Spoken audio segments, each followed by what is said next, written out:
Fala Preta, Cura Preta, um espaço de escuta, atravessamento e reconstrução emocional da população negra, com Luciana Tudeia, psicanalista afrocentrada, especialista em letramento racial e educação antirracista, porque falar é um ato de cura e quando a fala é preta, a cura é profunda. Seja bem-vindo a mais um episódio do Fala Preta, Cura Preta.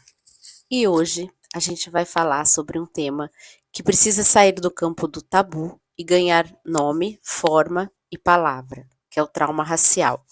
E mais do que isso, a gente vai entender porque tantas vezes o que sentimos é chamado de drama, quando na verdade é o nosso corpo sinalizando que algo foi quebrado, que algo precisa ser cuidado. O que é o trauma racial? A primeira coisa que eu quero te dizer é: trauma racial existe e tem nome, tem sintomas e tem consequência.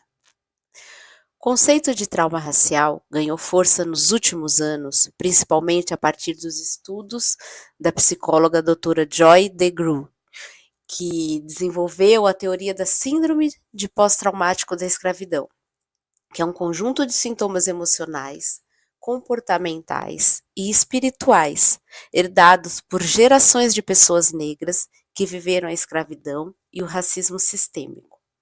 Segundo ela, os traumas deixados por séculos de desumanização não desapareceram. Eles se transformaram em medo crônico, em hipervigilância, em dificuldade de confiar, em reatividade intensa a rejeições ou abusos. E se você parar para pensar, quantas vezes você já ouviu? Nossa, você está exagerando. Você precisa ter equilíbrio. Não leve tudo para o lado do racismo. Isso é coisa da sua cabeça. Esse tipo de invalidação reforça ainda mais o trauma, porque além de sofrer, a gente precisa se justificar por sofrer. Na clínica, eu recebo frequentemente mulheres negras que chegam dizendo: eu não sei o que eu tenho, eu sinto um aperto constante, uma tensão que não passa. Tenho crises de choro, mas nem sei explicar o motivo. Às vezes eu acho que eu tô ficando louca. E o que a gente descobre juntas é que muitas dessas dores têm relação direta com vivências racistas acumuladas. Dando nome às coisas, né? Vou trazer aqui alguns conceitos. Conceito de hipervigilância é a gente estar sempre alerta, como se algo tivesse prestes a acontecer. Muito comum em quem foi frequentemente exposto a discriminações sutis e explícitas. Uma ansiedade intensa. Ela está especialmente ligada ao medo de não ser reconhecida, de ser injustiçada, de ser lida como agressiva. Quando a gente fala de síndrome de impostor, é uma sensação de não pertencer, mesmo com competências comprovadas. E despersonalização, é uma espécie de distanciamento do próprio corpo, como se você estivesse fora de si. É uma reação muito comum em situações de microagressão constantes. E tudo isso, muitas vezes, é medicalizado, lógico que é necessário, mas sem o devido cuidado com a origem do sofrimento, sabendo de onde isso veio.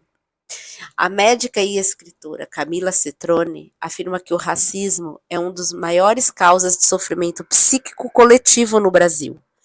Mas o que acontece? O sofrimento, ele é descontextualizado. Muitas vezes é chamado, é só uma TPM, ou é um estresse, ou é uma histeria.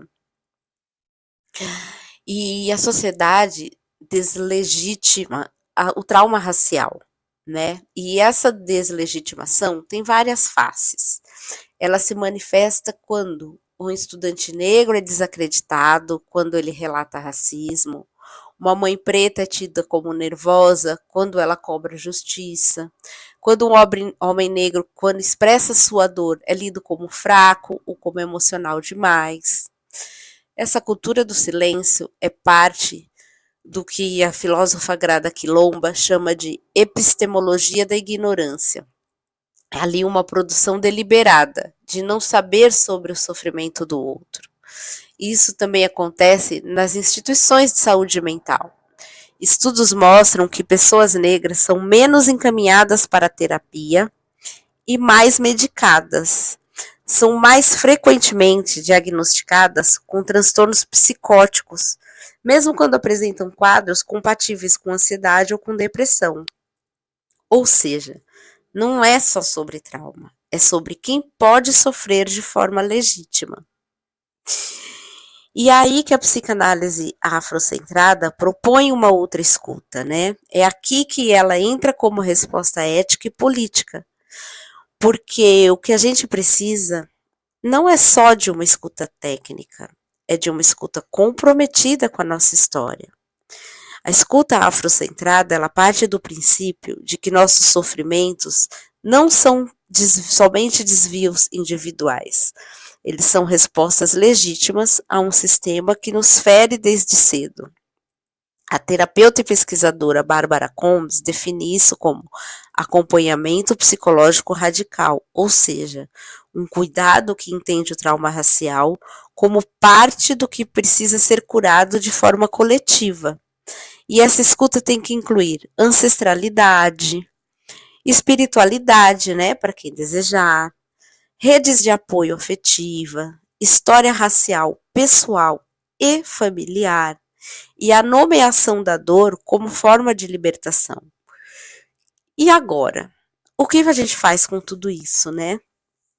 O que eu faço com essa dor? Você deve estar se perguntando. A primeira coisa é validar o que você sente. Se doeu em você, é real. Se te deixou alerta, assustada, ferida, isso importa. Segundo Audre Lorde, cuidar de si mesma não é autoindulgência, é autopreservação. E isso é um ato de guerra.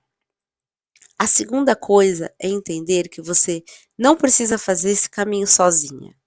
Procure profissionais que acolham sua história com respeito e contexto. Se possível, busque grupos de apoio, redes de afeto, coletivo de cuidado entre pessoas negras. E a terceira coisa é criar pausas, pequenas, mas constantes. Descanso também é parte da cura. Se hoje você se reconheceu nesse episódio, se sentiu que algo fez sentido, saiba que você não está sozinha. O trauma racial é real, mas ele não é sentença. É uma ferida que, quando nomeada, ela pode ser cuidada. E mais do que isso, ela pode ser transformada em potência. Obrigada por me escutar até aqui. Esse episódio é um abraço na sua dor e um lembrete: a sua fala é legítima, a sua dor é real e a sua cura é possível. Nos vemos no próximo episódio do Fala Preta, Cura Preta. E esse foi mais um episódio do Fala Preta, Cura Preta. Obrigada por escutar com o coração aberto. Compartilhe, indica e siga o podcast. E lembre, sempre, você tem direito ao cuidado, você tem direito à cura.